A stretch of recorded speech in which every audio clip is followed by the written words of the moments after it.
Kendall got dumped, didn't you? From today, I'm his wife. You must be devastated. Huh? London?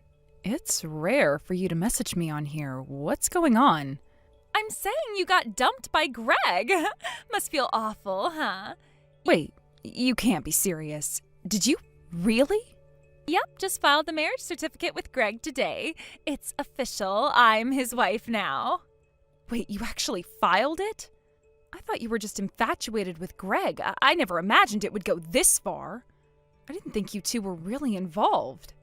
Oh, we were. Well, technically, we kept it under wraps while he was still with you. We knew it would be easy to get caught since we were already living together. We didn't want to blow our cover before the divorce was finalized, so yeah, we waited. So you waited until the ink was barely dry on the divorce papers, huh? Exactly. The minute you texted me saying the divorce was official, Greg and I, well, let's just say we celebrated properly. We didn't waste any time. And this morning we went down to City Hall and submitted the marriage certificate. Greg said he's been itching to make it official for ages. He could barely wait. Isn't that cute? Well, honestly, do whatever you want. I still don't understand why anyone in their right mind would want to marry that guy, though. Oh, please. That's the most obvious jealous ex-wife response I've ever heard. Of course you're bitter. I mean, it must be painful. First you get dumped by your darling husband, and the very next day he marries your little sister. It's a total nightmare for you, right? London, before you get carried away with your fantasy version of events, let me correct one thing. I wasn't dumped. I was the one who got fed up with Greg's nonsense and filed for the divorce. It wasn't him who left me. Wait, what? You? You filed for divorce? Yeah, that's right. There were plenty of reasons for it, too. Greg gave me more than enough cause to end things, but if you really want to know the details, I am happy to tell you. Just know that Greg isn't the saint you think he is, and the divorce was very much his fault. So don't go thinking I got dumped like you're imagining. Huh. Honestly, I couldn't care less about the reasons for your divorce. Whatever it was, I'm sure it was just some petty argument or your pride getting hurt over something trivial. Either way, the only thing that really matters here is this: you're the one left behind. You're just a sad, discarded woman, and that's the reality. That's the only thing that matters. Fine, I won't waste time explaining anything to you then. Exactly. Besides, if I ever care enough to know why you two split up, I'll just ask Greg myself. Anyway, speaking of the divorce, now that it's final, you should probably start packing and move out of the house. Excuse me? Why should I be the one to move out? This is my family's house. Greg was living here because he was married to me. Now that we're divorced, he's the one who needs to leave. But now I'm his wife, your sister. So technically, since I'm here too, Greg still has every right to stay. That means you're the one who should leave. That's the logical next step, don't you think? I'm pretty sure the logical thing would be not to marry your sister's ex-husband in the first place, but whatever. Look, it's simple. You need to move out. Mom and Dad are on board with this too. They think it's best, so it's 4 against 1, and that means you're the one who has to go. Wow, 4 against 1, huh? Guess I'm outnumbered. Fine, if that's how it is, I'll move out. Honestly, it'll probably be a relief to be away from all of you. Living on my own has plenty of upsides anyway, so I am not complaining. Look at you trying to act all tough, like moving out is something you want to do. Don't pretend this is anything but a loss for you. Uh-huh, sure. You can think what you want. Anyway, I'll plan to be out by the end of the month. What? At the end of the month? Can't you leave sooner than that? Well, I need time to arrange for movers and pack everything up. Or are you volunteering to help me with all of that? Ugh, no thanks. That's your problem, not mine. Then the end of the month it is. Fine. I guess that's okay as long as you're gone eventually. Oh my god, I can't wait. I'm going to turn your old room into my personal walk-in closet. I've been dreaming about this forever. It's going to be amazing.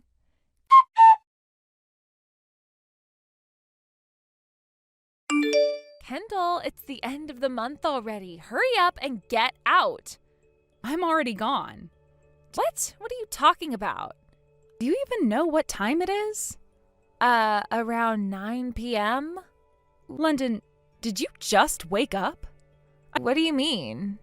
I mean, your schedule is all over the place. You're practically nocturnal. Not surprised you didn't notice I already moved out. Instead, you're just now sending me a sleepy message. What are you talking about? When did you even move out? Oh, London, you should be embarrassed. You are so out of touch, it's honestly a bit sad. Hey, hold on. Honestly, it's been a blessing to leave that house. I've been wanting to move out for a while, and now I finally have. Seriously, what's your deal? By the way, don't bother asking for my new address. You're not getting it. Like I care? Why would I even want to know where you were living? Good, I figured as much. Just thought I'd give you a heads up. You might want to start looking for your own place soon. What do you mean by that? Why would I need to move? That house is going to be sold. Huh? What are you even saying right now? The house will be sold. I'm handing it over to a real estate agent in early next month. So you'll need to make sure you're out by the end of next month. Are you out of your mind? No, I'm perfectly fine. But you've got a month to move, so I'd suggest you start packing. You're the one who's totally lost it. That house was built by Dad. You don't have any right to sell it. This is crazy. You're being ridiculous. Well, it's not as ridiculous as you think. I hate to break it to you, but I do have the right. You might want to get ready because soon enough that house won't be yours anymore. Enjoy your last month there. No way! You can't just sell it like that. This is Dad's house. It was Dad's house, London. Now it's time for you to face reality. The house will be gone before you know it. You're going to have to find somewhere else to live. This has got to be a joke. There's no way you have the authority to sell the house. Believe me, it's no joke. So I'd suggest you stop wasting time and figure out your next move. Time is ticking.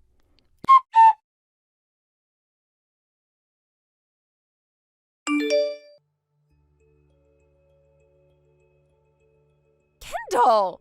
I just got told to get out. Did you really go through with selling the house like you said you would? Did you actually sell it? This house belongs to Dad. That's illegal. Are you seriously jealous because I took your husband and now you want to take revenge or something? You've thrown out so many issues, I don't even know where to start. What do you mean? I'm trying to warn you that you're the one committing a crime. All right, if you insist, I'll break it down for you point by point. First of all, the house isn't under your dad's name anymore. What? Remember a few years ago when we renovated parts of this house? Yeah, I remember. That renovation cost $300,000. I paid for all of it. No way. And I paid it all in one lump sum. $300,000 in one go? You're just an office worker. How did you manage to save that much? Oh, I guess I didn't mention it. I co-founded a business with a friend, and now I'm the executive director. Wait, seriously? Plus, around that same time, Dad's company went bankrupt. He managed to get another job through connections, but his salary was significantly lower. There were also issues with property taxes. After considering everything, I decided to take over the remaining mortgage, and we transferred the house's ownership from Dad to me. And by the way, I already paid that loan off early. Wait, are you serious? So, to sum it up, I'm the legal owner of the house now. Since you've kicked me out, it's clear that you can't just keep living here, right? Is this really happening? This conversation is wild. How could you think you could just push me out like that? You really thought you could take over? But it's my family home.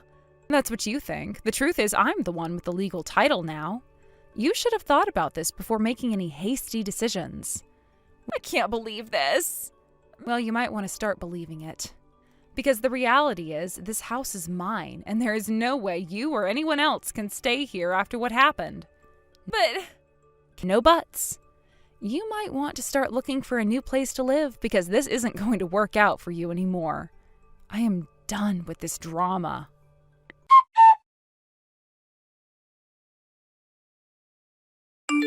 Kendall, is it true that Greg isn't a full-time employee but a part-timer? Yeah, he's a part-timer. After we got married, he became a target for layoffs at his previous company. Now he's working at that family restaurant as a part-time employee while trying to become a full-time staff member. But it seems to be quite difficult for him. So he's a part-timer. Could that be the reason for your divorce from Greg?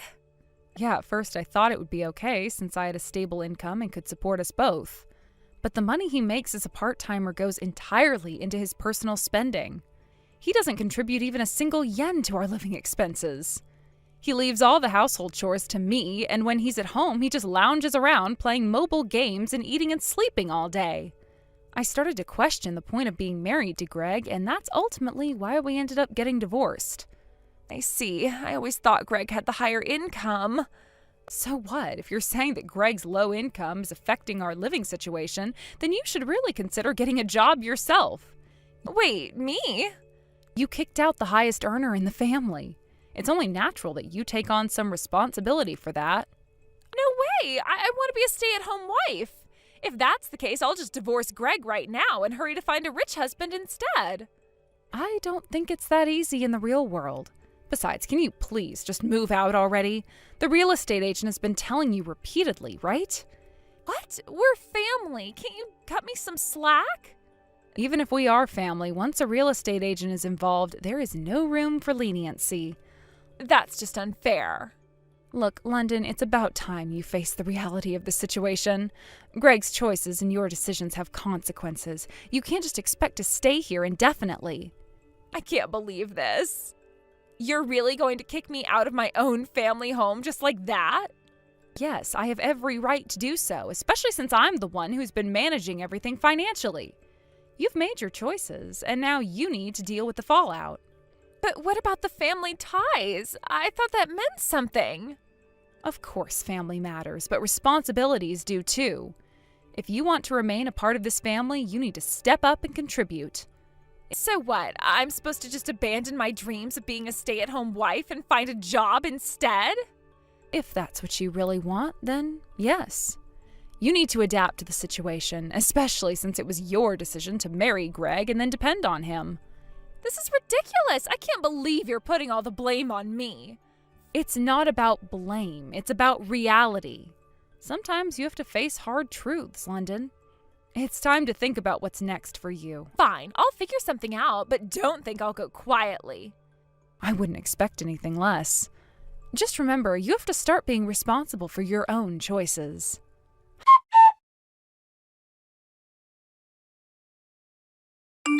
Kendall, I really need you to lend me some money. Actually, I need you to just give me money because I have no way to pay you back. I know you can easily come up with $400,000 just like you did for the renovation, right? Huh? Who is this again? It's London, your adorable little sister, London.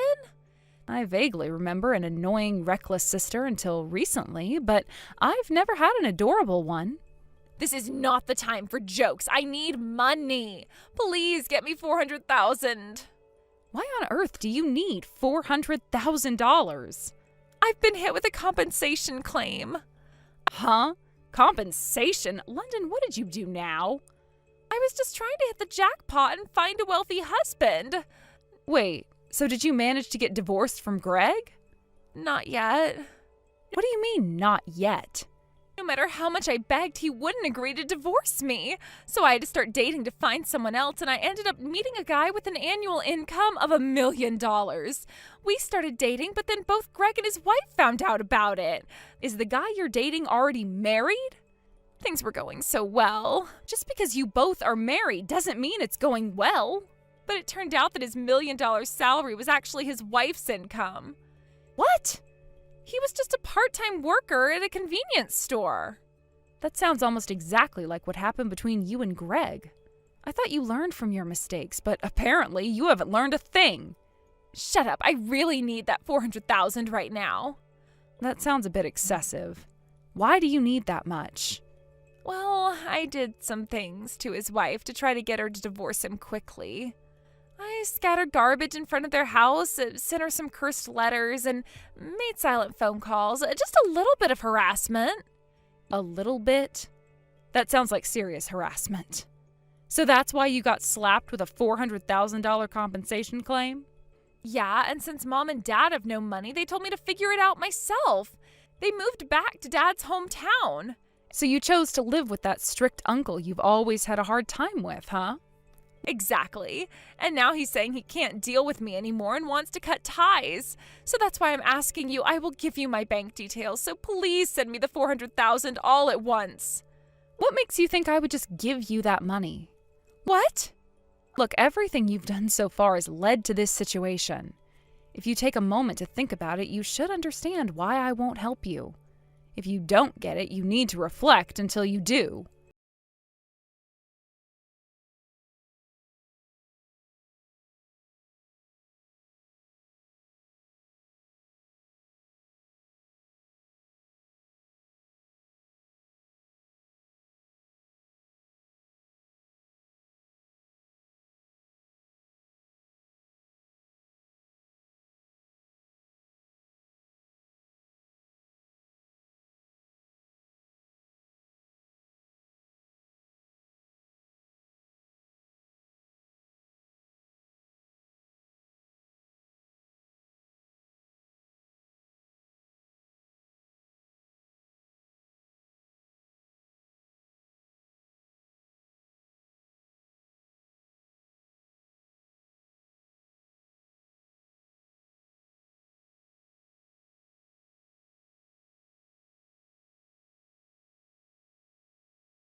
In the end, London divorced Greg without truly understanding what went wrong in her life.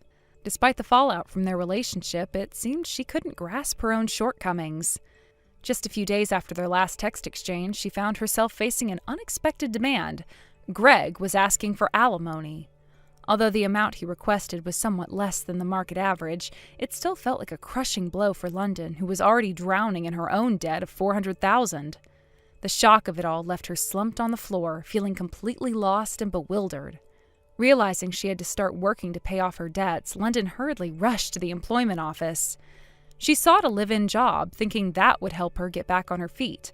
However, given her previous behavior, her immaturity, and a tendency to underestimate the realities of life, it was hard to envision her thriving in any job. After all, she had been living in a bubble of privilege for so long that facing the harshness of the real world was bound to be a rude awakening. At her new job, the challenges started piling up almost immediately. Just when it seemed she might settle down, she found herself embroiled in trouble with her coworkers. Unable to navigate the social dynamics of the workplace, she abruptly stopped showing up one day without any notice. This led to her termination the very next day. It was a disheartening turn of events, especially considering she had just started trying to turn her life around. The situation worsened as she somehow ended up accumulating even more debt. It's unclear how she managed to get into a deeper financial hole, but it seemed that every choice she made was the wrong one. With her history of bad decisions, it wasn't surprising that her future was looking increasingly bleak. Now, no one knows where London is. Her disappearance has left friends and family worried, yet also somewhat relieved to be free from the chaos she brought into their lives. The last anyone heard from her was a brief message that suggested she was struggling, but since then, it's been silence. The girl who once thought she could coast through life on charm and superficial relationships is now facing a stark reality filled with uncertainty and isolation. Her naivete has finally caught up with her. The consequences of her actions were harsher than she ever imagined. The world, as she's learning, can be incredibly unforgiving, especially for someone who has lived in a bubble of entitlement. It's one thing to make poor choices, it's another to be completely oblivious to the repercussions that follow. Without any real skills or the determination to face the hardships of life, London now finds herself in a precarious situation. While many people adapt and learn from their mistakes, it seems she's still caught in a cycle of denial, struggling with the aftermath of her poor choices. Those who once supported her, family and friends, have grown weary of her antics. They've seen her make choices that led to her downfall and are reluctant to get involved again, fearing it would only lead to more chaos. Even her parents, who once tried to intervene and support her, have distanced themselves. They've grown tired of the drama she brings, opting instead to focus on their own lives. It's a painful truth for London, who may not realize how isolated she's become. In this new chapter of her life, she must confront the reality that she cannot rely on anyone else to fix her problems. The hard truth is that the world doesn't owe her anything. London has to learn how to stand on her own 2 feet and take responsibility for her life. This is a harsh lesson, one that she should have learned long ago, but has chosen to ignore. As time passes, one can only hope that she will eventually find a way to turn her life around. Perhaps she'll reflect on her past actions and recognize her role in her own downfall. The hope is that she can make the necessary changes to become a better version of herself. But until that moment arrives, the question remains, will she rise to the occasion, or will she continue to spiral downward into the abyss she's created for herself? It's a narrative filled with caution, a tale of what can happen when someone chooses to live in denial, ignoring the consequences of their actions. For those observing from a distance, it serves as a stark reminder of the importance of personal responsibility and the reality that life is not always kind, especially to those who refuse to learn from their mistakes. London's story might ultimately become a cautionary tale, illustrating how important it is to face one's issues head-on rather than running away from them. Perhaps one day she'll realize that the only way forward is to confront the past, learn from it, and begin anew. Until then, the uncertainty of her future looms large, leaving everyone who knows her to wonder what could have been had she made different choices. Hey Douglas, just how close are we to reaching the monthly contract goal I set? We've only got 3 days left in the month and time is ticking. Where do we stand? Good evening, Alfred. I apologize for the inconvenience, but I'm actually on a business trip starting today for the next 3 days. What? What do you mean you're on a business trip? I submitted a formal request in advance. You approved it, if you recall. I made sure all the paperwork was filed well ahead of time, and the notification went to you as well. Approval? I don't remember giving any approval for this. Regardless of whether you remember or not, Alfred, the request was submitted and it went through the proper channels. You signed off on it. I told you I don't remember anything like that. If I don't remember it, it didn't happen. If I say I didn't give approval, then that's the end of it. My word is final. End of story. Now about the contracts, how close are we to meeting the quota? I'm telling you there are only 3 days left and I don't want to hear excuses. You know, it's a little unusual to set a target this close to the end of the month, especially with only a few days remaining to hit it. Consider it a warm-up for next month. You can think of this as your practice round, so you'll be ready to hit the ground running when next month starts. You've been here long enough, you should be used to these kinds of targets. Before we continue, may I clarify something? What is it now? You're already testing my patience, Douglas. In the sales department, as far as I understand, we've never enforced individual quotas for each salesperson. Our system is built around team performance and overall department targets. That's how it's been, and that's the policy set by the company president himself. We report total contracts at the end of the month, but individual quotas? We've never done that. You've been a part of this department for a while now, so surely you're aware of this policy.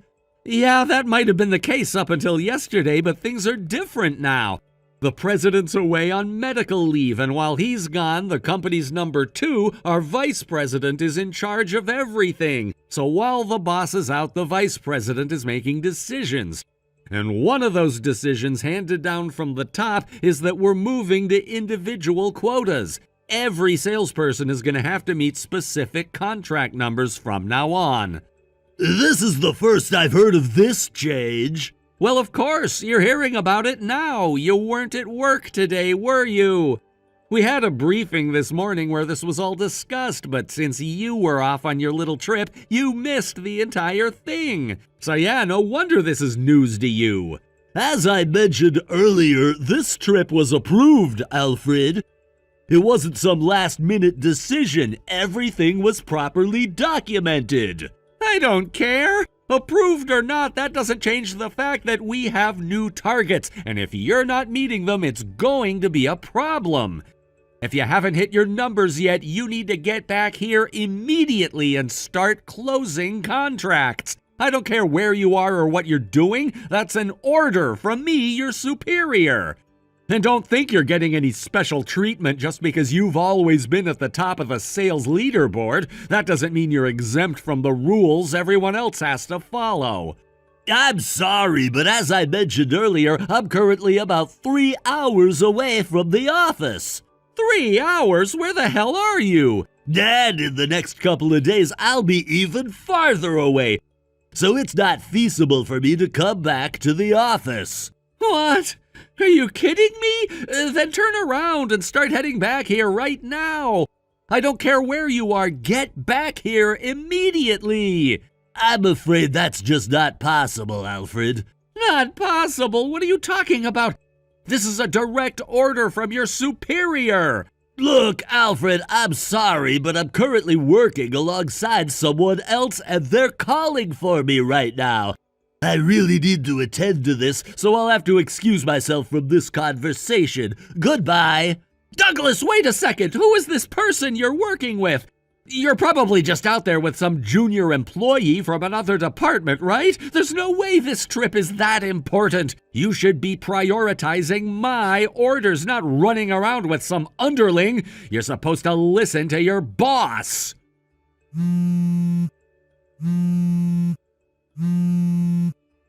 Douglas, answer the phone! You'd better pick up the next time I call or you're gonna regret it. Do you have any idea what's gonna happen the next time you set foot in this office?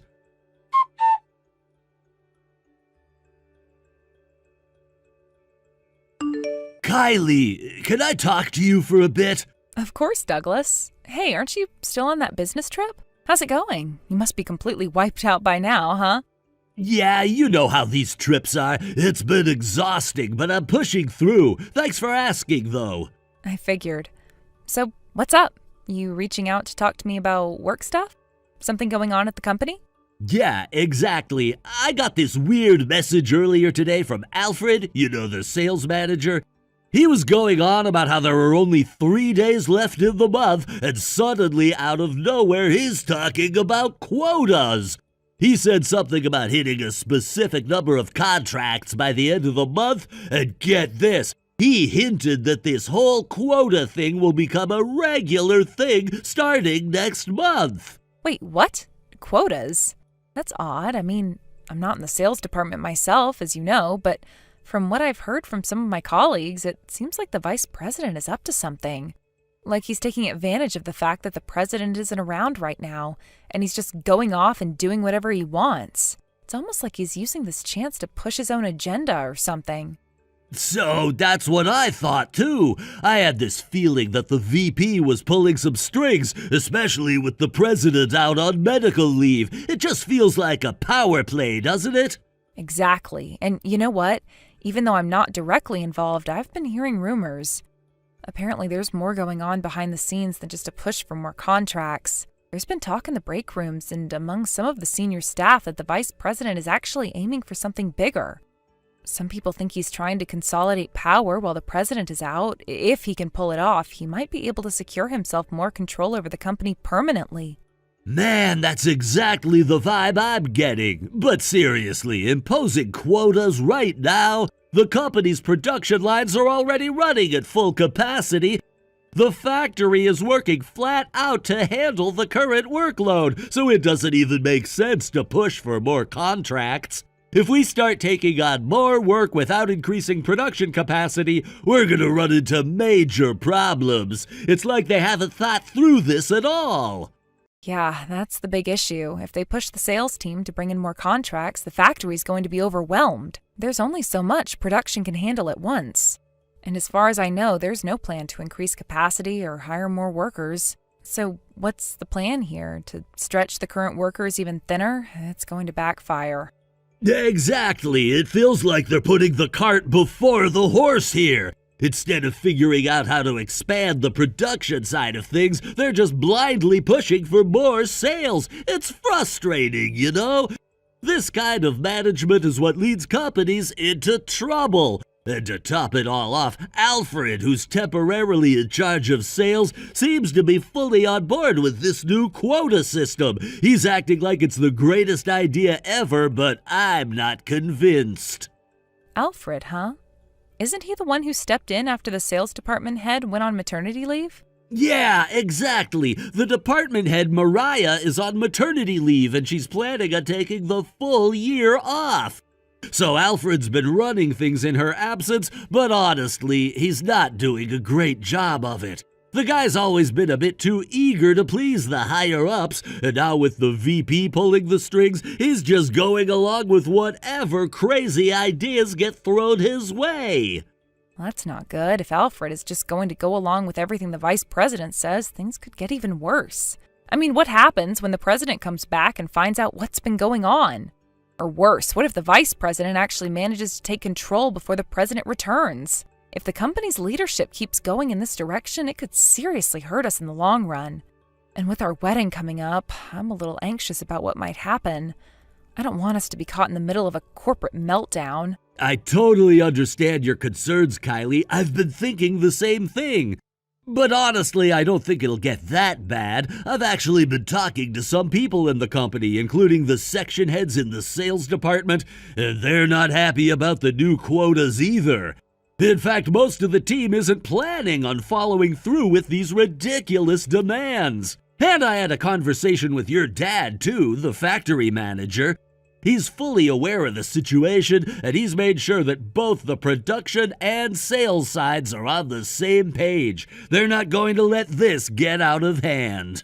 Wait, you've already talked to my dad about this? I had no idea you were coordinating with him behind the scenes. Is there something bigger happening here? Are you guys planning some kind of resistance? I can't say too much right now, Kylie. There are some things in motion, but it's not something I can talk about yet. Just trust me when I say that we're working on it. The situation isn't as dire as it might seem, and we're not going to let the VP's crazy plans ruin everything. The people who care about this company are still here, and we're not going to let it fall apart. That's reassuring. I guess I was starting to worry a bit too much. I mean, I trust you, Douglas, and I know you'll do whatever it takes to make sure things don't spiral out of control. It's just everything feels like it's happening so fast.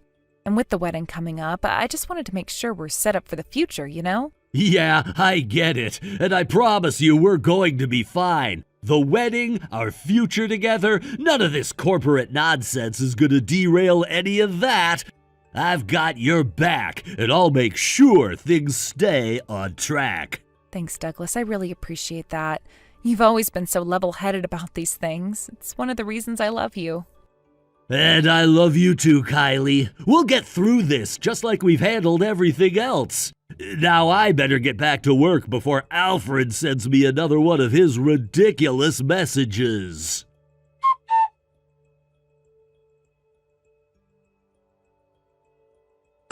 Hey, good morning, incompetent one. Looks like you couldn't hit your target this month, huh?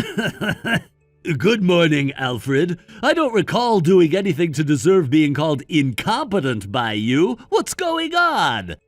Well, today marks the start of a new month. From today onward, I'm going to be setting some strict performance targets. And just for you, I'll be implementing them starting now. You know why? Because you skipped the last 3 days of the month and didn't even bother to inform me about it. Those 3 days were supposed to serve as a warm-up period, but instead you just slacked off.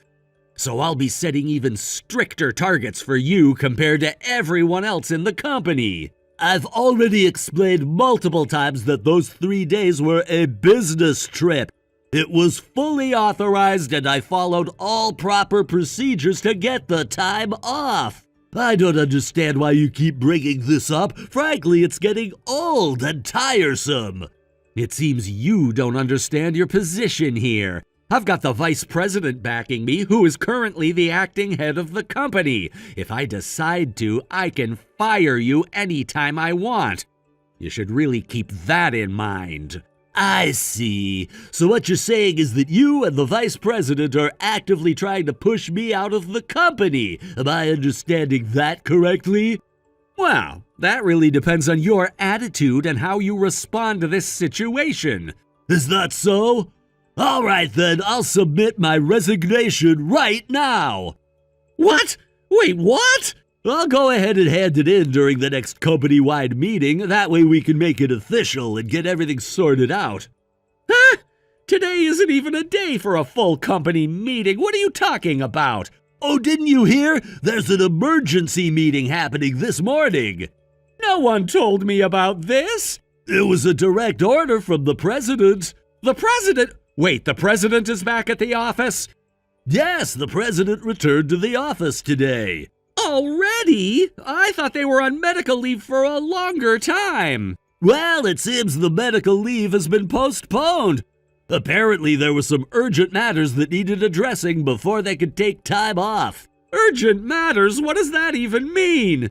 Well, considering the recent developments in the company, it seems the president wanted to ensure everything was under control before stepping away completely. That's all well and good, but what does that have to do with me? Oh, by the way, Alfred, I haven't seen you around this morning. You didn't happen to miss today's start time, did you? What do you mean? Of course I'm here. Really? Because it doesn't seem like you're at your desk right now.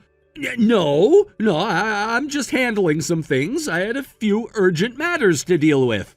Handling some things? Is that what you call it? Seems more like you're trying to avoid your responsibilities. I'm not avoiding anything. Look, this is all just a misunderstanding. A misunderstanding, huh? It's funny how you always seem to have an excuse ready when things don't go your way. Excuse? I'm not making excuses. You're being unreasonable, Alfred. Unreasonable? You think I'm the unreasonable one here? You were absent without a word for 3 days. Do you understand how that affects the entire team? We rely on each other, and your lack of communication puts everyone in a tough spot. Listen, I had my trip approved and I did everything by the book. I don't see how this is my fault. Oh, come on. You're really going to stand there and tell me that? We both know the company has expectations and you failed to meet them. You should be taking this seriously. Taking it seriously? You're the one who's acting like a child. Just because you have some newfound authority doesn't mean you can dictate how everyone else should work. Authority? You think I'm doing this because I enjoy it? I'm just trying to keep things running smoothly. You, on the other hand, seem to be intent on derailing everything we've worked hard for. Derailing? Don't put that on me. You're the one who seems to be out of touch with reality if you think your threats are going to intimidate me. You think I'm threatening you? I'm just laying out the facts. You either step up or face the consequences. It's really that simple. Simple for you to say, but what do you know about the work I do? You're just sitting in your comfortable chair throwing around orders. It's frustrating. Frustrating? You have no idea what frustrating means. But I guess you wouldn't know given how you've been coasting along without any real consequences so far. Coasting along? How dare you! I've worked hard to get where I am, and I won't let you undermine my efforts with your petty games. This is about accountability. If you want to stay in this company, you need to start acting like it. Otherwise, you might find yourself out the door sooner than you think.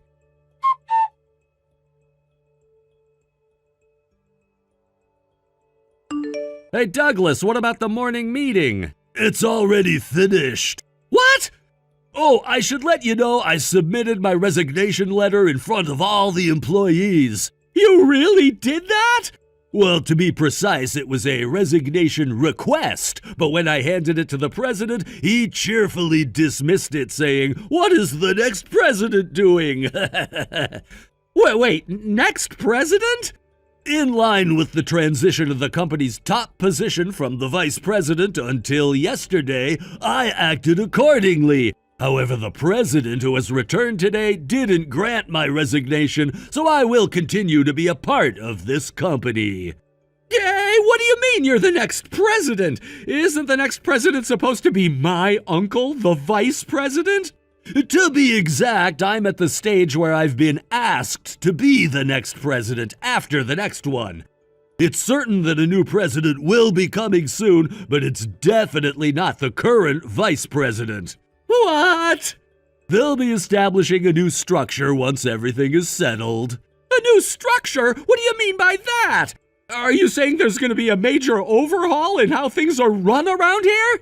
Yes, exactly. The current management will undergo some changes, and I think there will be new roles assigned to everyone. I can't believe this. So you're saying you're essentially in line to take over?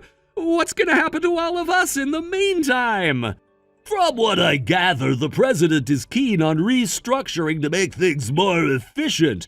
It sounds like we might see some significant shifts in responsibilities, and I guess you'll just have to wait and see how it all unfolds. This is all happening so fast, it's hard to keep up. Are you ready for all of this? Honestly, I have my reservations, but I think it's an opportunity to make a difference. Plus, with the current vice president stepping back, it feels like a chance for fresh ideas to be implemented. You really think you can handle it? I believe so. There's a lot at stake, and I want to make sure that the team is well supported through this transition. I guess we'll have to see what happens next, huh?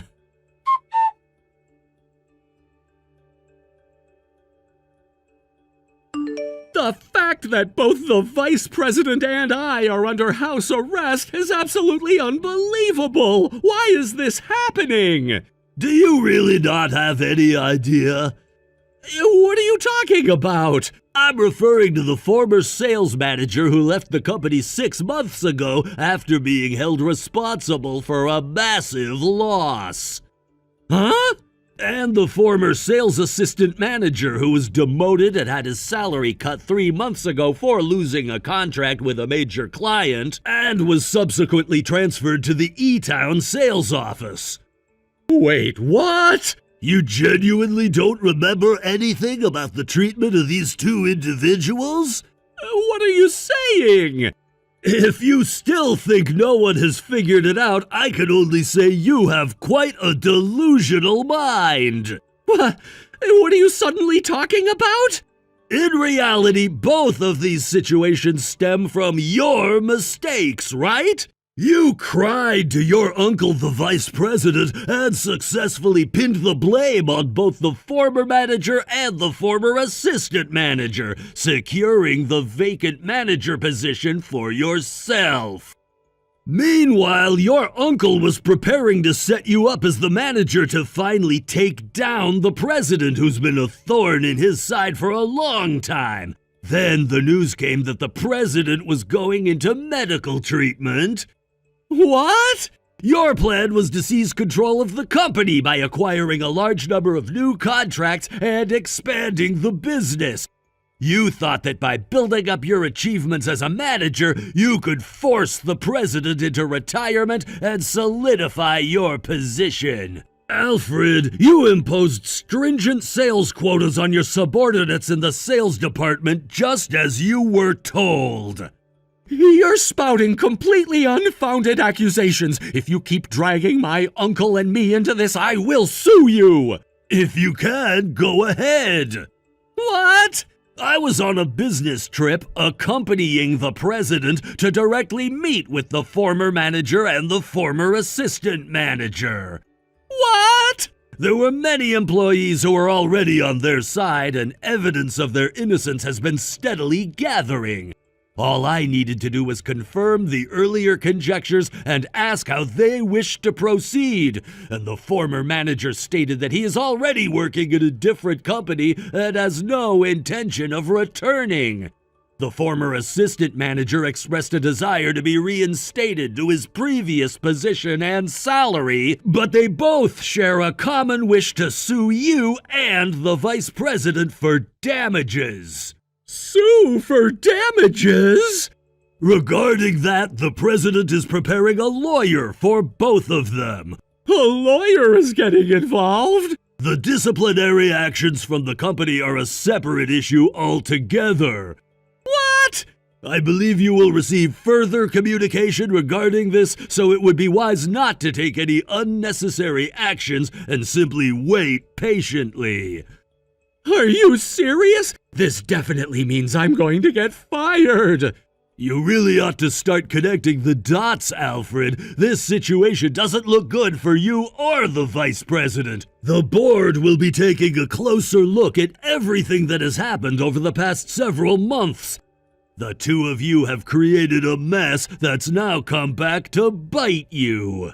So you're saying it's all over for me? You've been in a position of power, but that power has also brought you a lot of scrutiny. It's not just your actions, the implications of those actions have put a spotlight on both you and the vice president. The way you've handled the sales quotas and shifted blame is creating an environment of distrust among the staff. People are starting to talk. I can't believe this is happening. I thought I was doing what was best for the company, pushing us forward. It seems like every step I took to improve things is now being twisted against me. Yes, well, that's what happens when you prioritize your interests over the company's welfare. It's become quite clear that you were more focused on your ambitions rather than fostering a healthy workplace culture. That's going to come back to haunt you. So what do you suggest I do? Is there any way I can salvage this situation? I'd say you just sit back and stay quiet while the investigation goes on, and then prepare yourself to be let go by the company and have to find yourself a new job. But I don't want to go.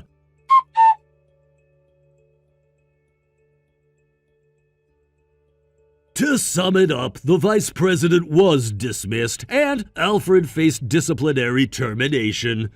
Both of them ended up leaving the company as a result of these actions. This news spread among our relatives, leading to a declaration of estrangement from the entire family. Although they now have to work to pay off the debt incurred from the compensation claims filed against them, the harsh penalties from their previous positions have made their job searches unsuccessful. As a result, they find themselves forced to take on low-paying jobs, struggling to make ends meet. This situation has led to a life of hardship for them. In the aftermath of these events, the company decided to reevaluate its structure, appointing the factory manager as the new president. I was honored to take on the role of the president's secretary. From here, I will begin my training as a prospective future president. With a wedding planned for next year, I'm determined to focus and work hard in my new position. Thank you for watching and listening. We hope you enjoyed the video. Don't forget to like this video and subscribe. Also, feel free to leave a comment about what you thought of the story. We look forward to seeing you at the next story. Rory? I know this is pretty immediate of me, but this weekend I'll be heading back to my parents' place. What? You're going home by yourself? Yup. On Friday night, my plan is to take the nightly bus all the way back home to their town. You're still going to be working on Saturday, right? That's right. We're in the middle of a rough wave, so I won't be able to take any time off either. Is there something you're going back to your parents' house for? My friend got into an accident and is now in the hospital. I want to go and see him and all while I still can. Since I'm already going to be back in my hometown then, I thought I might as well just stay with my parents for the weekend and hang out. So you're staying for the entire weekend? Yep. I already contacted my parents about it and they both said it was okay. Is that right? Oh, what's wrong with going back to stay at my parents' house? I never said there was anything wrong with that, Robert. Let me just ask this to make sure, but are you sure you don't want me coming with you? Oh, don't worry about me. This is about me being there with a friend of mine you've never even met, and it's not like you're going to be able to take time off work anyway. My parents were also both saying they only wanted me coming home, so... I see. Okay then.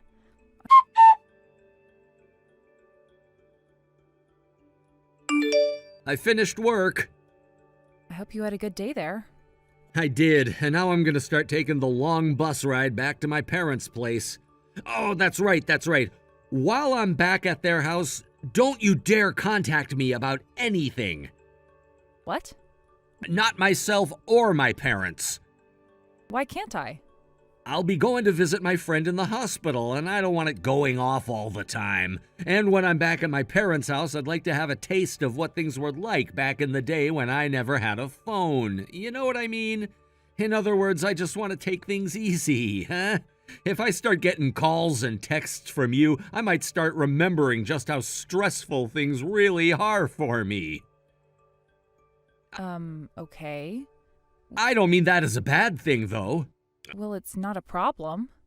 Oh, I need to start moving now or else I'm gonna miss that bus. See you later. Have a good trip.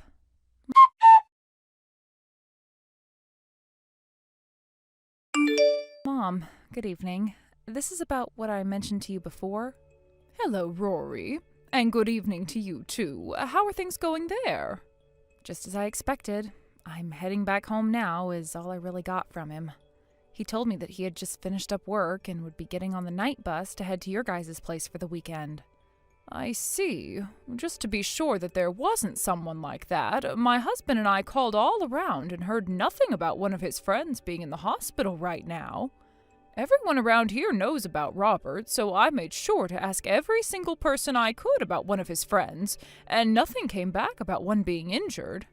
Thank you for doing that. I'm sorry if that took a lot of your time away from you, though. No worries about that. Another thing, Robert told me not to contact him at all while he's back with you guys. Oh, why could that have been? He said something about not wanting his phone ringing all the time while he's at the hospital. And about how while he's back at your guys' place, he wants to feel like a child again with no stress. Those things. I see. All right then. I'm so sorry for what my little brat has done to you. No, you don't have to apologize. The fact that I have both you and Dad helping me out with all of this has really made me feel strong and confident inside. I'm not sure if that kid is really going to be making his way back here or not soon, but my husband and I are going to do exactly as we told you and head out to that resort for the weekend. I'll leave all of that to you. Now, be careful out there, please. Thank you. And you take care as well. Try not to overdo yourself. Sure. Thank you for saying that.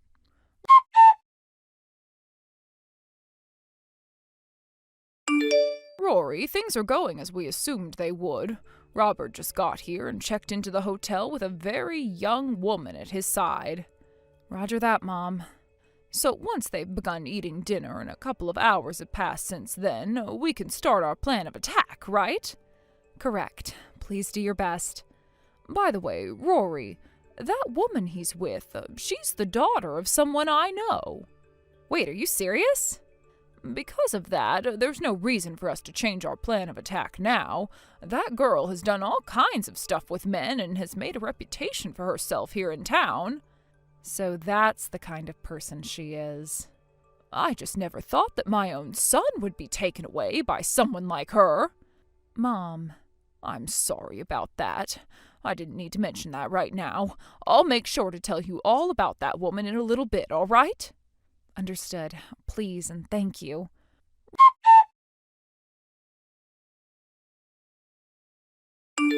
Robert, I'm in trouble. What? Mom? Did something really bad happen or something? I never thought I'd hear that you're in trouble from you. The car at your house got ran into. Huh? Are you talking about my car? That's right. Wait, hold on a second. I never heard anything about my car getting run into or anything like that. If something like that had really happened, I would have heard about the news of it before anyone else, including you, right? And I haven't heard a word from Rory about it either. Right now, who all heard first about your car doesn't matter. Just know that your car was ruined when it was hit, and this is an emergency. I get that this is a huge problem. Where are you at right now? What? I'm at a resort with one of my friends right now. Well, then tell them that something's come up and that you need to head home right now. What? Are you more worried about your friend and that resort or about your family and your car, which was just ruined? I get it already.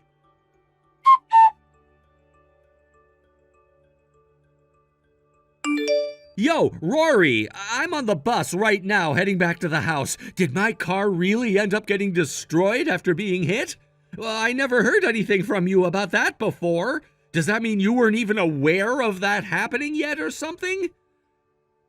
Hey, are you gonna pick up your phone and reply to me yet?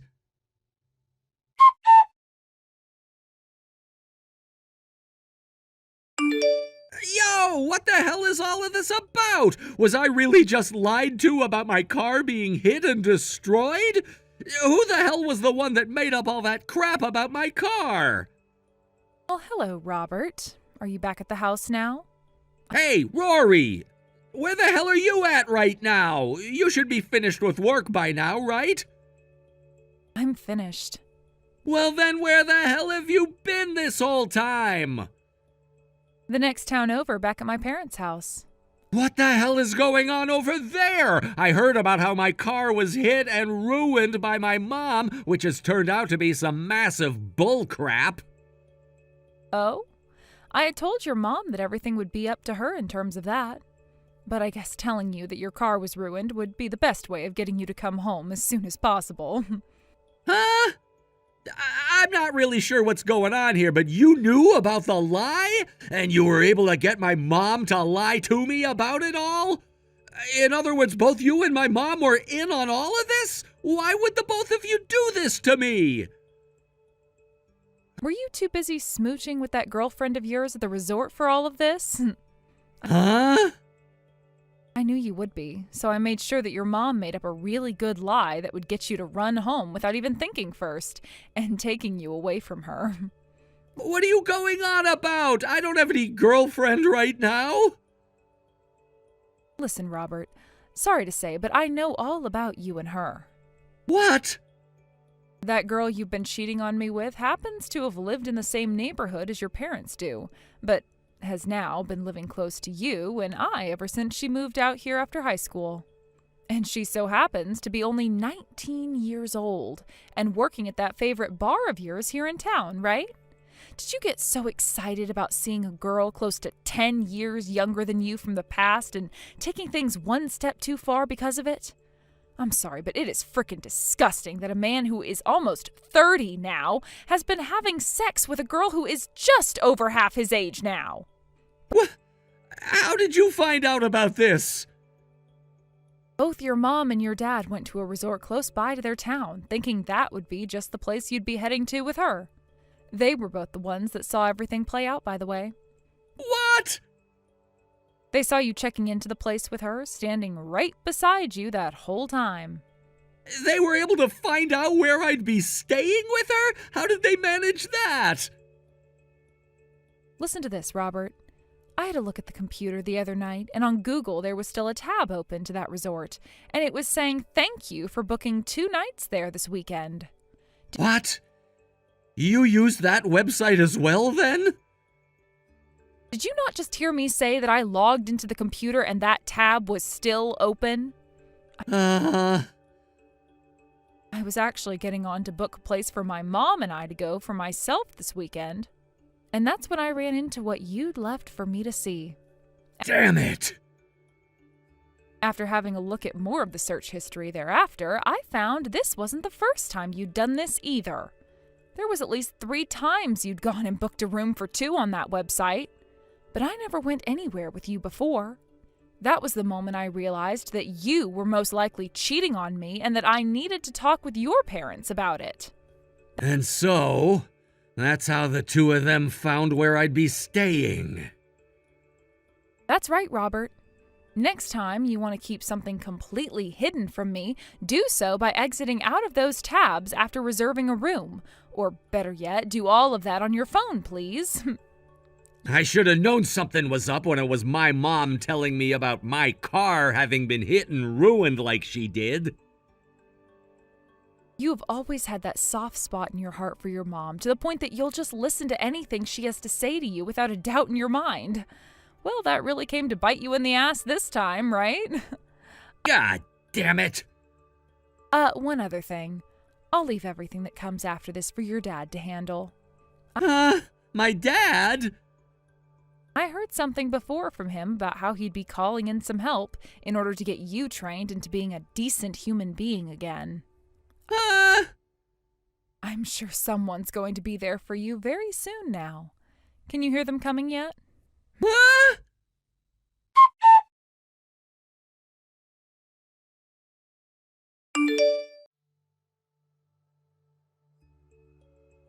What the hell is up with this all blacked out van? In other words, what you're saying is that they're here for you? That's what I'm saying! I'm pretty sure you're in the middle of a crisis over there, so it's surprising you can still text me right now. I told them to let me text you so I could ask one last thing, and so they gave me my phone back and let me talk with you. Why would a blacked out van be sent to get me? Well, that van is the company van for a mining company. What kind of mining company are you talking about? One that mines coal. It's the kind of place ne'er-do-wells like yourself end up working at when the rest of the world can't deal with their childish crap anymore. And where they go to learn how to be a proper adult and someone who can be considered a human being again, instead of some stinky pile of trash. I hear that a lot of the people that go to work in those mines come out changed men afterwards. What the hell? And wait, I'm not some stupid ne'er-do-well. And that's why you're going to work there now. You don't seem to get who you really are yet. And wait, what about the company I'm currently working for right now? Hey, come on now. I know you've been fired by them a long time ago. What? After I found out you were cheating on me, I gave your last boss a call and asked about what you'd been doing at work. Turns out that your last boss and I went to the same school together, and he told me all about what actually happened to you some time ago. You'd make out with your coworkers of yours in the company car, and sometimes take them to hotels after work to stay the night. You'd also bring them along with you on your business trips. And then it was found out that you'd spend company money on women, and when asked about all of those things you'd been doing, you said they were all BS. So the company had you fired, right? Wait, who the hell told you all of those things again? You said it was my last boss who you know? I am not reminding you who they are. I hear that you already paid the company back for what you used on yourself, but were then asked for some more when the company realized that was only the tip of the iceberg. Damn it! You've seriously found everything out about me! If you're really that much of a pile of crap, then you're better off down in those mines being of some use to this world. I'll go find myself another job instead of this crap! That's a lot coming from the same man that stopped working after being fired for embezzlement and then used his time and remaining money to go out with a 19-year-old. But... As for the divorce and the settlement, you'll hear all about that in a few days from my lawyer. What? start thinking to yourself that you are never going to be seeing me ever again, all right? Are you freaking kidding me, Rory? Goodbye forever. Rory!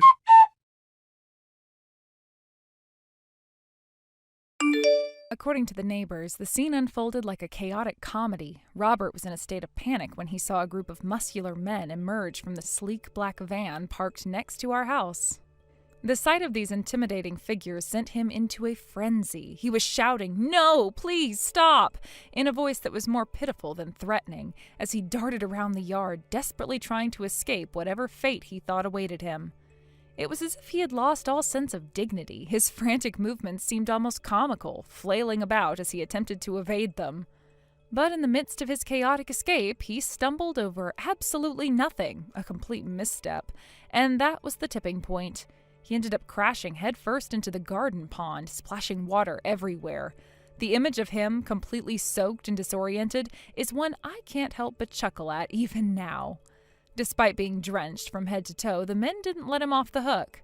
They unceremoniously dragged him out of the pond and proceeded to haul him away to the coal mine's dormitory, their intentions no doubt less than pleasant. It was a fitting end to his embarrassing display, though I had to admit I felt a strange sense of satisfaction watching him be taken away, water dripping from him like some sort of a defeated cartoon character. Meanwhile, the female college student involved in this whole mess found herself facing her own consequences. In light of the emotional damages I had demanded from her, she was promptly expelled from her university. It seemed like a swift decision, perhaps to protect the institution's reputation from any further fallout. She quickly found herself a job, likely out of necessity, as the reality of her situation hit her hard.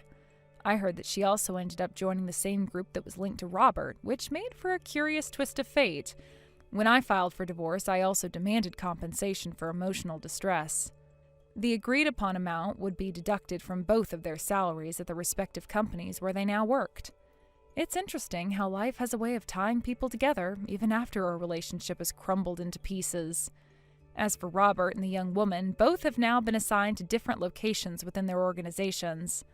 They're reportedly undergoing rigorous training under strict supervisors who believe in a tough-love approach to education. From what I gather, they're working hard, facing a kind of mentorship that is both challenging and, dare I say, possibly character-building. It's ironic that they now have to deal with harsh mentors, considering that their earlier actions stemmed from a lack of responsibility. The transition from a carefree student life to one filled with the pressures of a working environment must be a jarring experience for them. Robert, in particular, used to live a life where he could laugh off his mistakes, and now he is likely learning that the world doesn't operate that way. He might be grappling with the consequences of his actions in a much more profound way than he ever anticipated. I often wonder how they are handling their new lives. It's almost poetic justice. While they were enjoying what they thought was a fun, carefree existence, they now find themselves in positions where they have to work hard to regain some semblance of respectability. Life can change in an instant, and for both of them, it has become a harsh lesson in accountability. As for me, the divorce process and everything surrounding it were undeniably challenging. But I feel a sense of closure knowing that they are now facing the repercussions of their actions.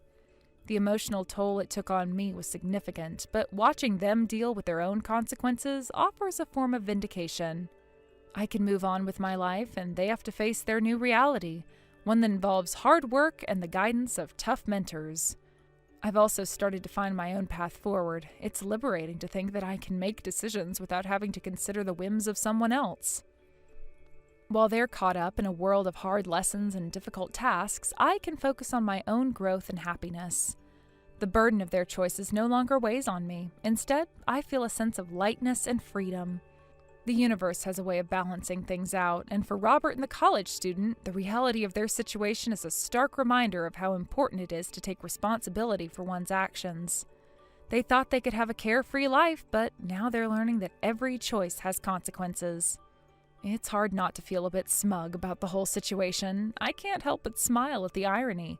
Life has a way of catching up with people, and while I was the one left to pick up the pieces after their reckless decisions, they are now the ones who must navigate the difficult waters of adulthood with all its responsibilities. It feels like I've turned a page in my own life, and they're now stuck in a chapter filled with lessons about accountability and the weight of choices. Thank you for watching. Please subscribe and hit the like button. See you next time.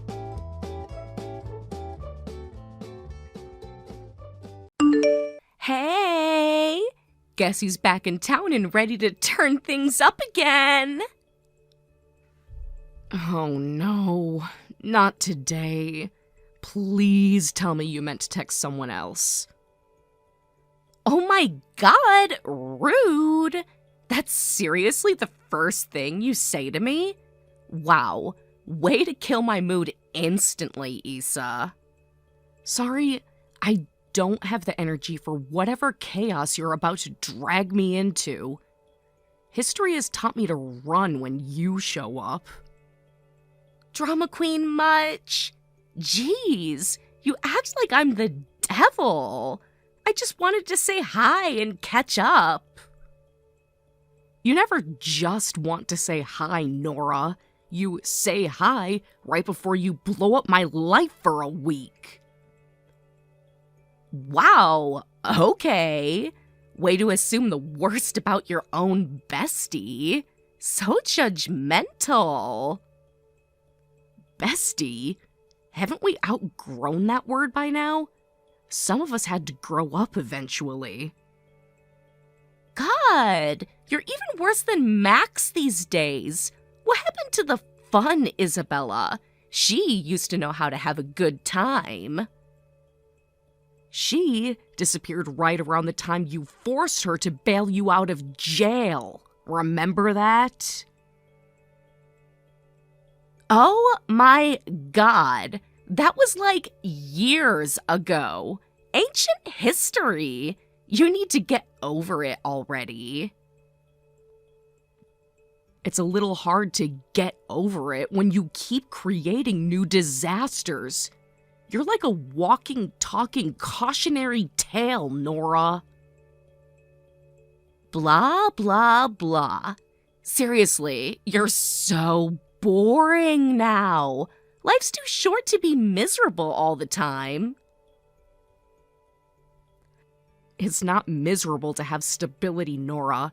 It's called being an adult. You should try it sometime. LOL, pass. Not everyone wants to be stuck in a snooze-fest life like you. I'm living free, thank you very much. Free to make reckless choices. Free to hurt everyone who cares about you. Ugh, you're so dramatic. Just because you're jealous doesn't mean you have to be salty. Jealous? Of what exactly? Of you burning every bridge you ever had? Whatever. You're just bitter because you chose the boring life. Speaking of which, I actually need a teeny tiny favor. Here we go. This is the real reason you texted me, isn't it? Ugh, can you not right now? Just listen. I need you to watch Susie for me today. Nora, I'm not even home. I'm across town running errands. I can't just magically teleport home because you decided to dump responsibility on me. Okay, but can't you hurry? It's not that far. You're just being difficult. Difficult? You're the one who's impossible, Nora. Where is Susie right now? OMG, don't freak out. She's fine. I dropped her off at your place. She's probably just chilling on the porch, so you can chill out too, okay? It's not like she's sitting in a blizzard or something. Are you kidding me right now? It's about to storm, Nora. There's a thunderstorm warning flashing across every radio station in this city.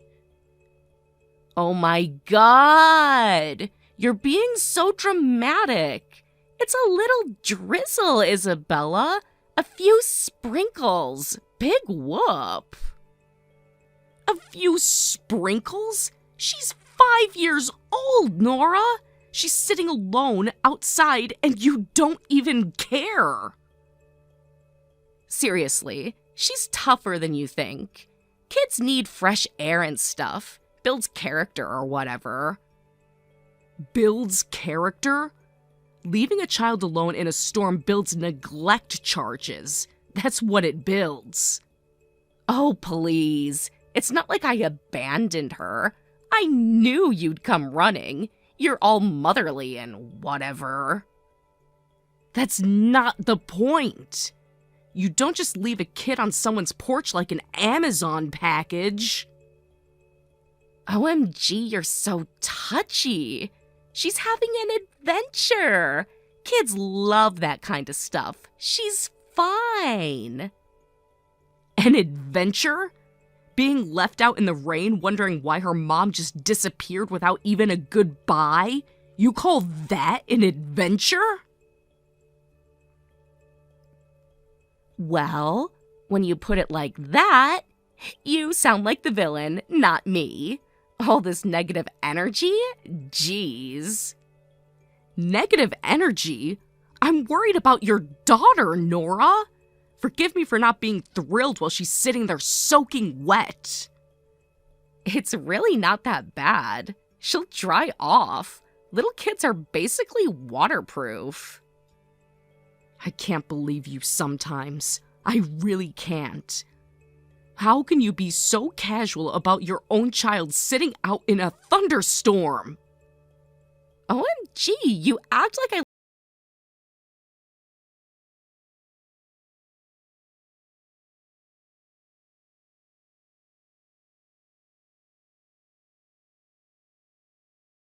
see if we were home, did you?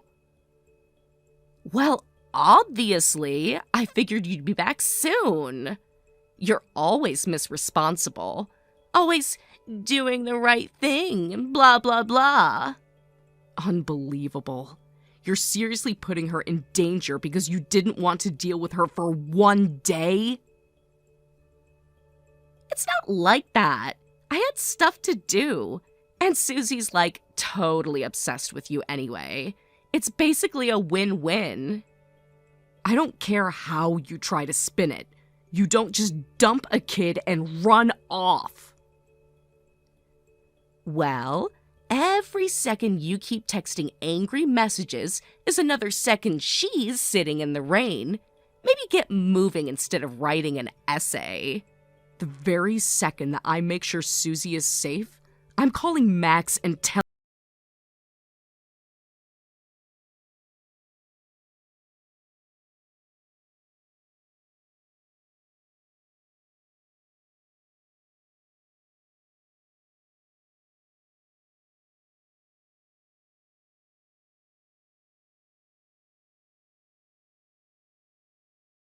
My break, can't call. Text only, but I'm here.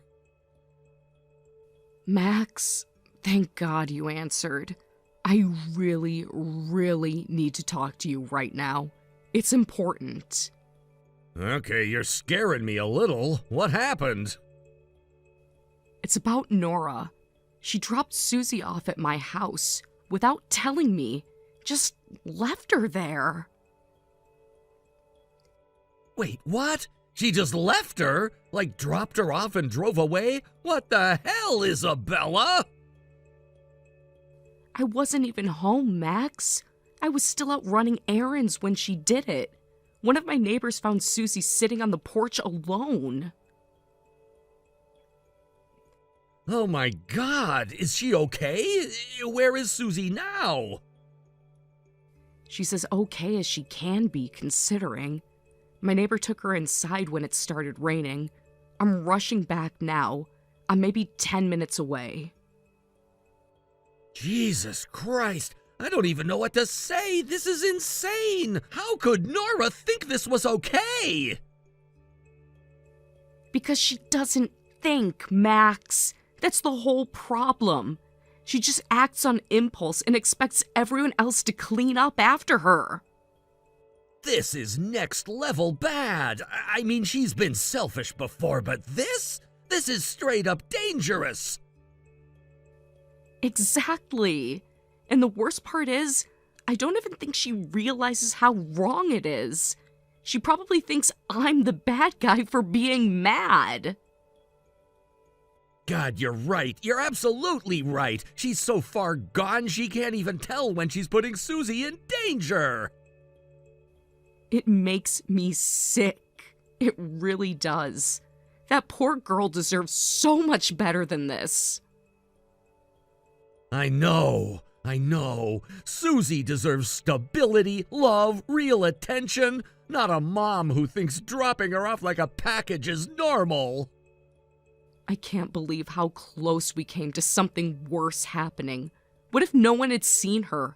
What if she had wandered off looking for help? Don't even say it. I feel like I'm gonna throw up just thinking about it. We can't keep pretending things will get better on their own. Nora's not going to magically become a real parent overnight. No, she's not. And every day we wait is just another day Susie's stuck in the middle of this disaster. We've given her more chances than she deserves. We've been patient. We've tried to talk to her. Nothing changes. Yeah, and it's Susie who keeps getting hurt over and over again. Max, I think it's time we did something more drastic. Something permanent. I was hoping you'd say that, because I've been thinking the same thing for a long time now. I just didn't want to be the one to bring it up. It's not going to be easy, and it's not going to be clean. But it's better than standing by and watching this happen again and again. Exactly. I'd rather fight for Susie now than regret doing nothing later. She deserves a safe home. She deserves people who actually think about her needs, not a mom who treats her like a burden to dump whenever she feels like it. Yeah, she deserves a hell of a lot better than this. Then we have to do it, Max. We have to. We will, no matter what it takes.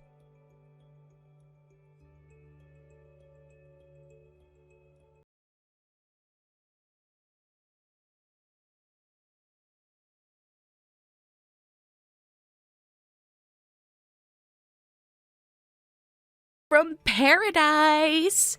Had the best week ever. Like, literally top 3 of my life. Oh, good. You finally remembered you have a daughter. Jeez, chill. Buzzkill much? I just got back. Let a girl breathe before you start throwing shade.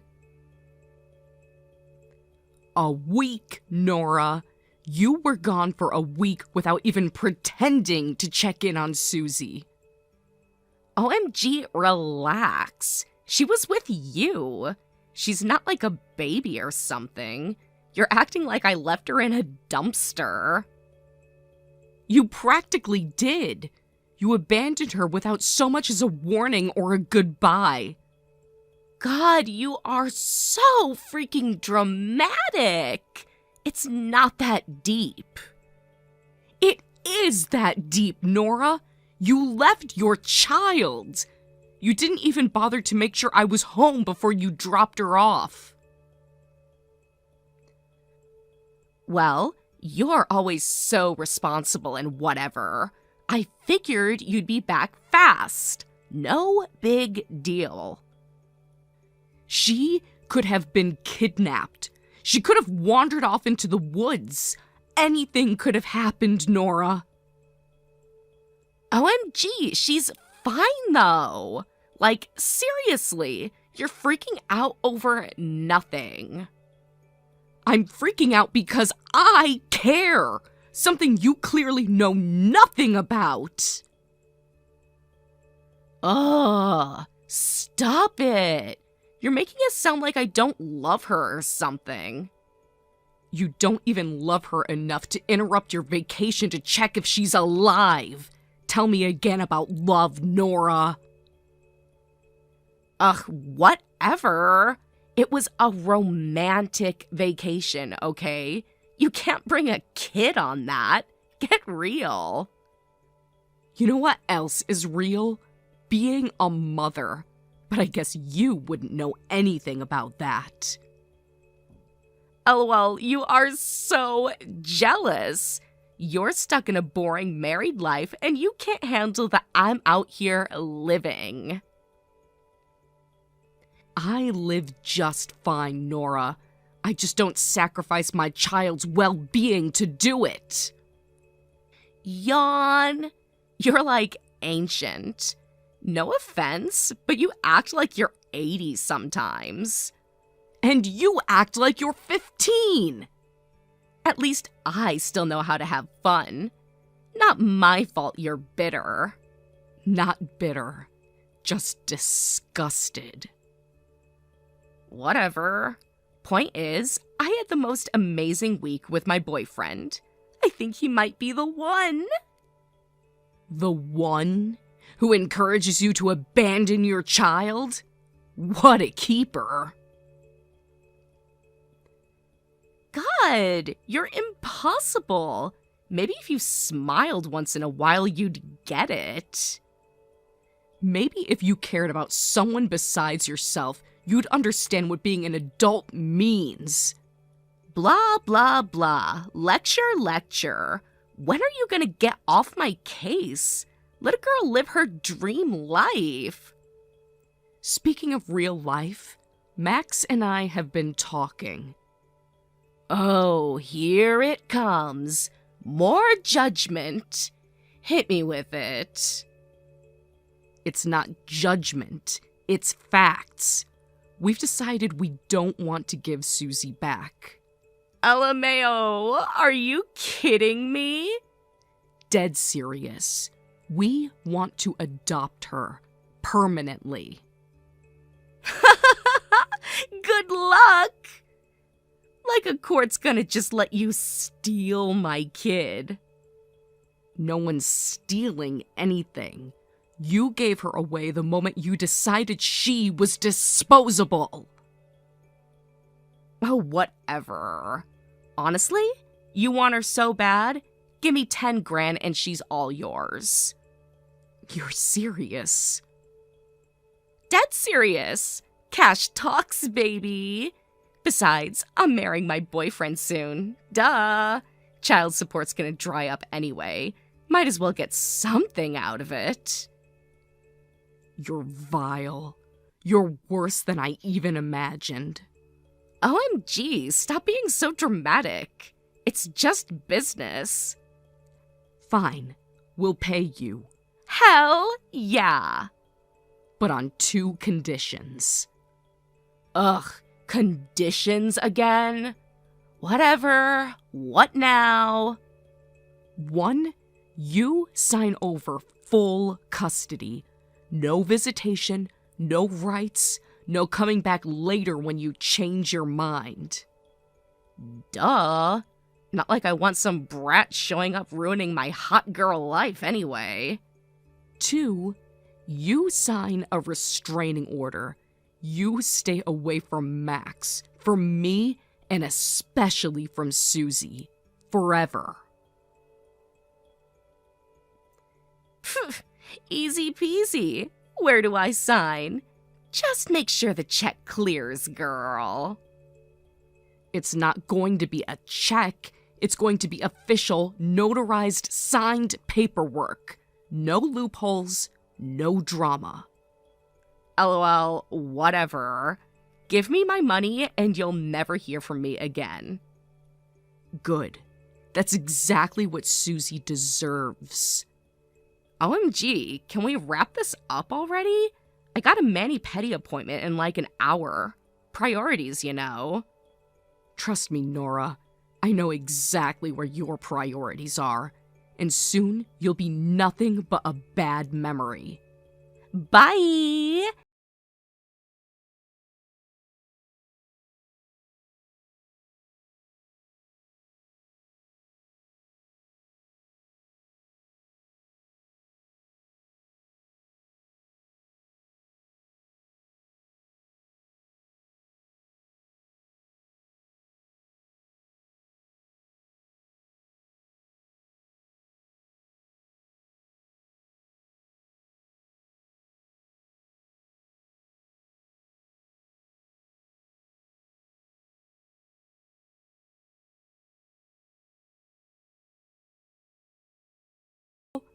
You forfeited any right to call her that when you sold her to us like she was a used car.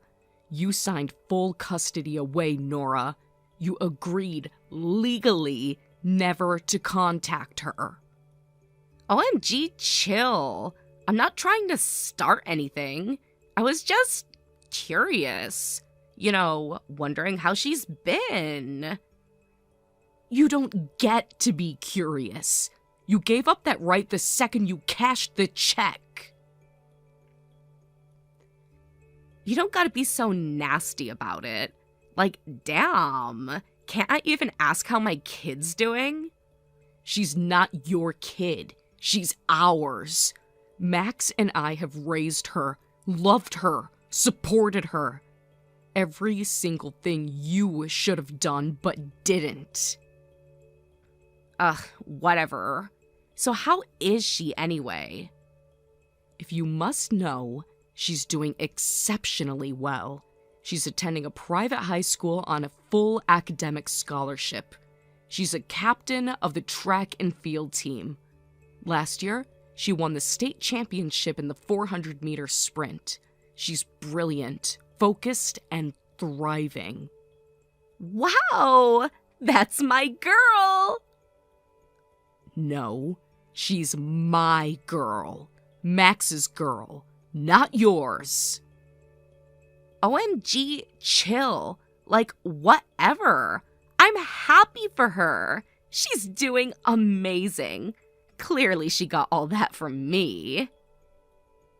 Nothing she is came from you. Everything she is came from who she chose to be and who we taught her to be.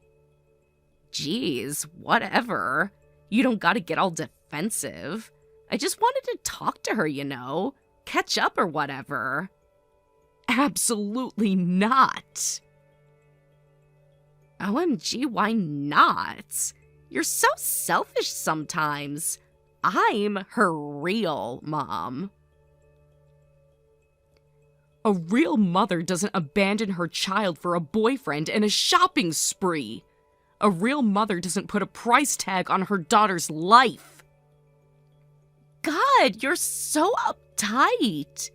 Even if you adopted her, you can't change biology. She's still my flesh and blood. Funny how biology only matters to you when you want something. You didn't care about biology when you sold her. You didn't care about biology when you spent the money you got on her on luxury vacations. OMG, whatever. You're so bitter. It's not healthy, girl. Maybe that's why it took you and Max, forever to finally have a real kid of your own. That's none of your business.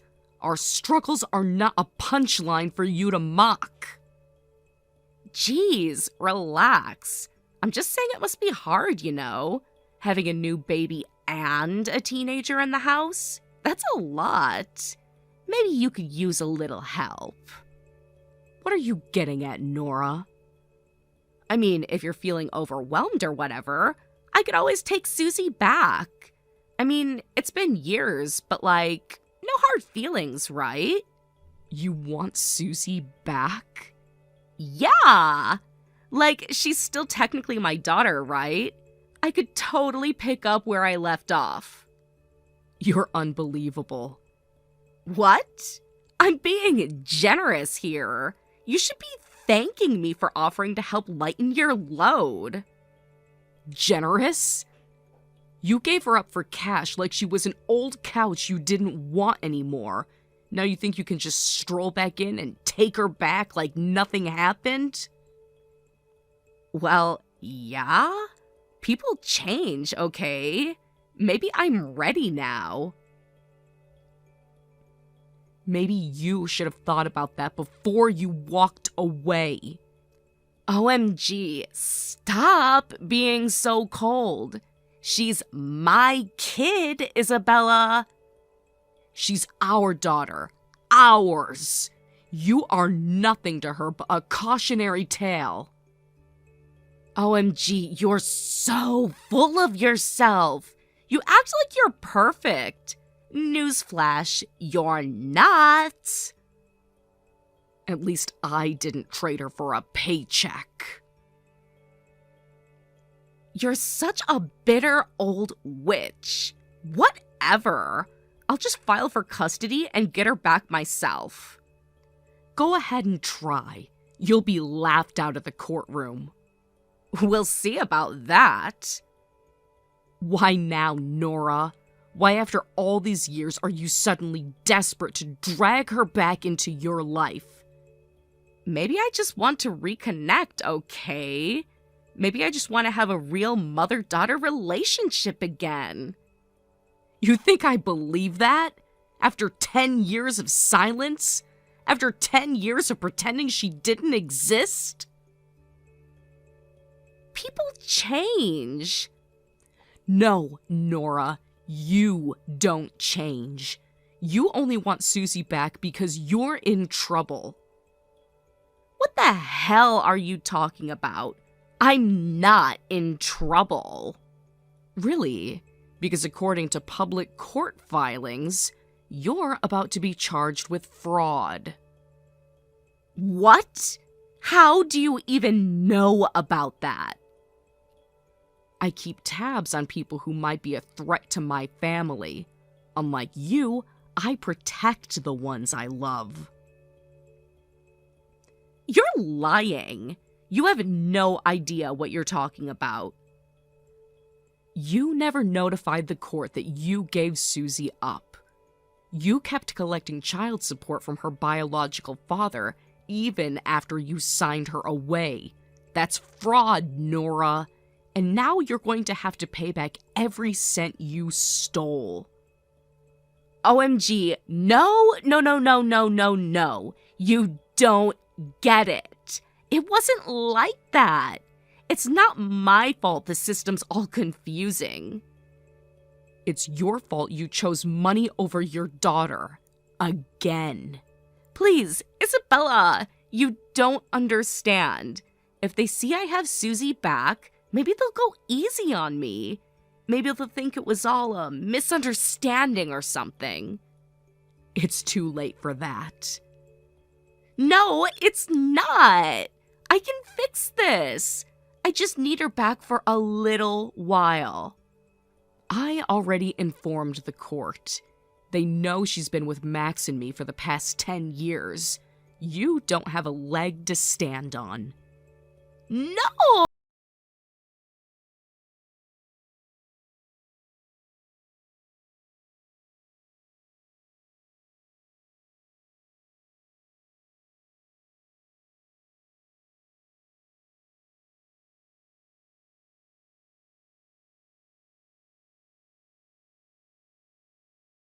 Formally charged with fraud, the court ordered her to repay every cent she had wrongfully collected from Susie's father during the years Susie was legally in our custody.